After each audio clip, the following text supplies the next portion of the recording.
promoter, Mr. Bob Arum, and brought to you by Geico. This bout is scheduled for 12 rounds for the WBO Welterweight Championship of the World. And now to the millions watching on ESPN and around the world, this is boxing, this is Top Rank, and this is the main event! Our judges at ringside, Dave Moretti, Patricia Morse-Jarman, and Benoit Roussel. And the man in charge at the sound of the bell, Mr. Tony Weeks. Introducing first out of the blue corner. He weighed in at 147 pounds, wearing white trunks with red and blue trim. He brings a record of 39 wins, only 2 defeats, 27 of those victories coming by way of knockout. The former welterweight world champion from Sheffield, England, the special one, Kell Brook!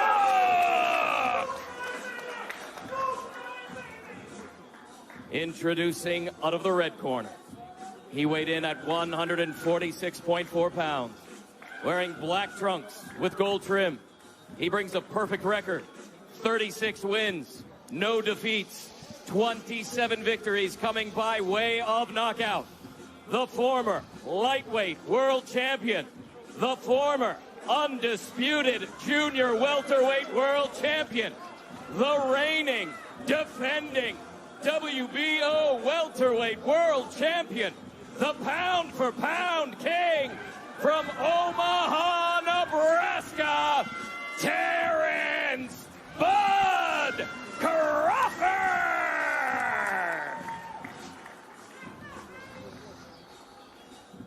All right, here we go. 12 rounds of action scheduled in the welterweight division. You know, guys have told us, world champions have told us, guys that are used to fighting in their backyard like Bud has, like Jose Ramirez has, this feels different. It took me a while to get started. Bud is known as somewhat of a slow starter. How will we see things play out early on? Questions are about to be answered. Here's Tony Weeks with some final instructions. Okay, right here is good. Right here is good. I want a good, clean fight. Obey my commands at all times. Above all, protect yourself at all times. Let's go. All right, they touch him up. Let's do this. One thing that has been talked about a lot this week is the size difference of these two. How much will Kell weigh when we step in the ring? How much will Bud? Is he that much bigger? Kell's argument all week long, is all promotion long, I'm the naturally bigger, stronger guy. So we'll see how much of that size he can impose on the champ in Terrence Bud Crawford.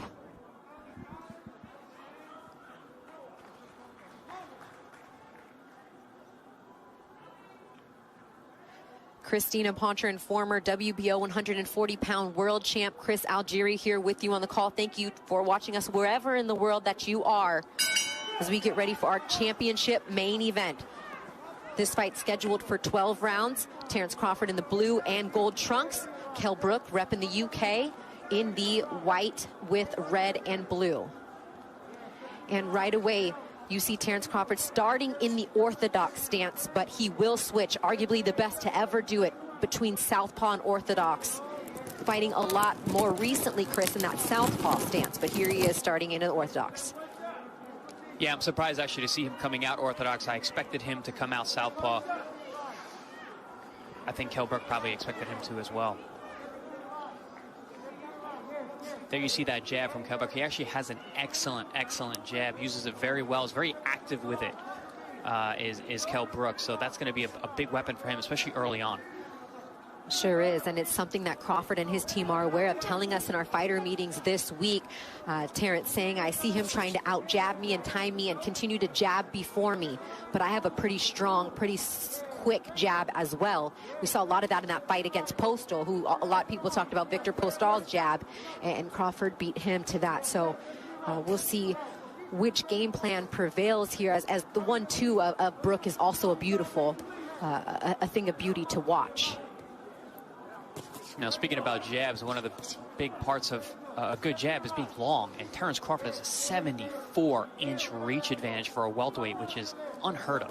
Yeah, and only a 5'8" welterweight. Exactly, yeah. We talked about Brook's resume, getting him to this point. Some people saying the best opponent that Crawford has faced, being that he beat Sean Porter to win that welterweight world title in 2014. Moved up to 160, fought Gennady Golovkin, lost. Errol Spence was his last fight at 147, lost the IBF title there back in 2017. Is he still a high-class caliber fighter as he was then, racking up 3 wins since that Errol Spence loss? Or has Father Time taken its toll on the 34-year-old and on his face, albeit orbital fractures in both sides, coming off the losses to Gennady Golovkin and Errol Spence? Kell Brook doing a good job, landed some nice, hard, solid jabs so far. Has been able to out-jab the longer Terence Crawford in this first there round. It is. There's another strong jab from Kell Brook early. But staying orthodox. Something Kell Brook has to be careful of is a lot of times he overthrows his punches. Sometimes he gets tall, leaving himself open. Look for Terence Crawford to come over the top at times. Kell also saying, I can switch too, and I may implement that in my game plan as well, as you see now. But Crawford going southpaw.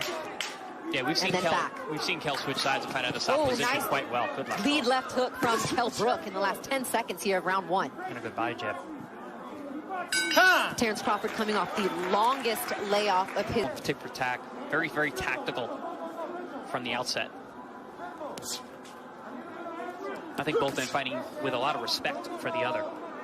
Do you think that Kell Brook looks that much bigger than Bud tonight? I know size was a big thing that we talked about leading up.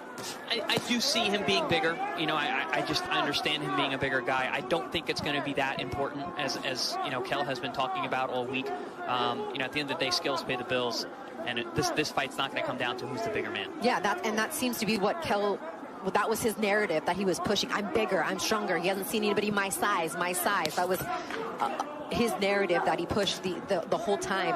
And a little surprising, honestly, because I don't think he's the kind of guy who fights using his size that much. He's very quick, he's explosive, he's a good counterpuncher, he's a good jab.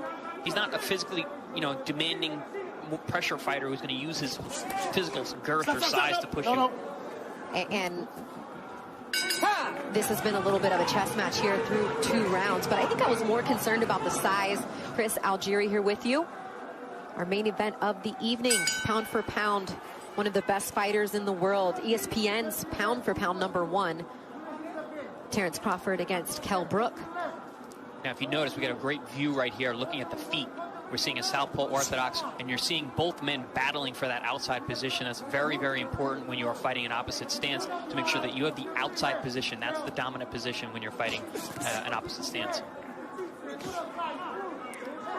See that what happened just there. Kell Brook pulling back with his chin up in the air. That's where he really needs to be careful with the reach and the timing of Terence Crawford as you're pulling away. Crawford giving him a different look here, starting this round for the first time in the fight as a southpaw. The first 2 rounds were as orthodox as used. Take a look at some of the punch stats. A 36% clip landed for Kell Brook.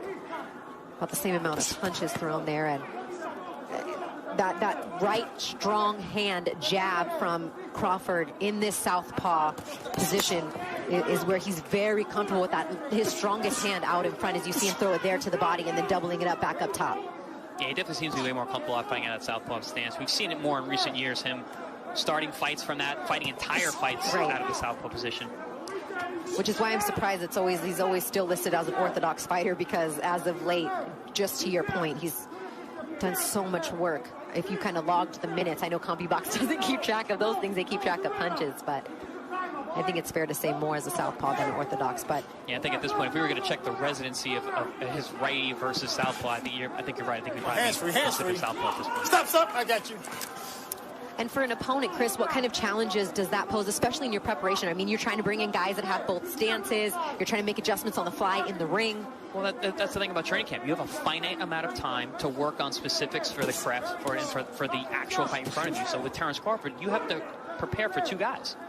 You know, so it makes it that much more difficult. You know? 2 nice right hands there from Kell Brook. Things starting to heat up here in round number 3. Terence Crawford in the States before the bell, a minus 1,100 underdog, meaning you'd have to bet $1,100 on Terence Crawford to win 100.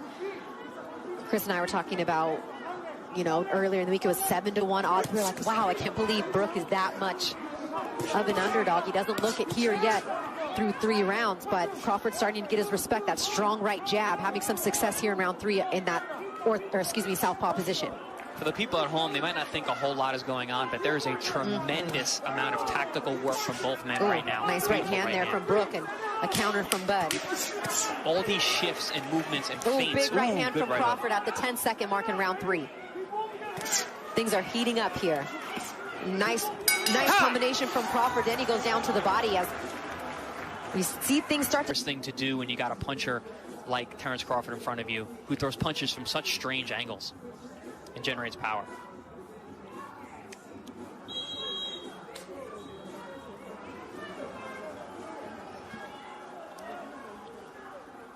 Yeah, I was excited for this fight. I did a lot of homework reviewing tape. And I did see a number of things that Brook does that actually falls right into the hands of Terrence Crawford. I was hoping that he was going to come in here understanding that. Seems like he has so far, but as the rounds go on, more of who you are starts to show up. Back in the southpaw stance as he started round 3. Again here in round 4, there's a minor little swelling abrasion on the right eye of Crawford as he gets tagged, as I say that, by a left hand of Brook. Their heads sliced together at some point too. I think both.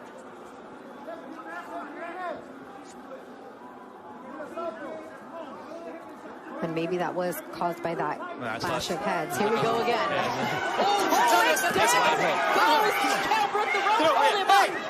Big shot from Crawford. 5, and 6, that is a knockdown. 7, 8. Come to me. You all right? Give you a chance. And Brook looks like he is still a little bit out of it. Can Crawford in the show in round 4? I think it was a right hook as Crawford looks to finish. Big shot from Brook. He is hurt. And it is over. No. Terrence Bud Crawford. TKO 4. That's all she wrote.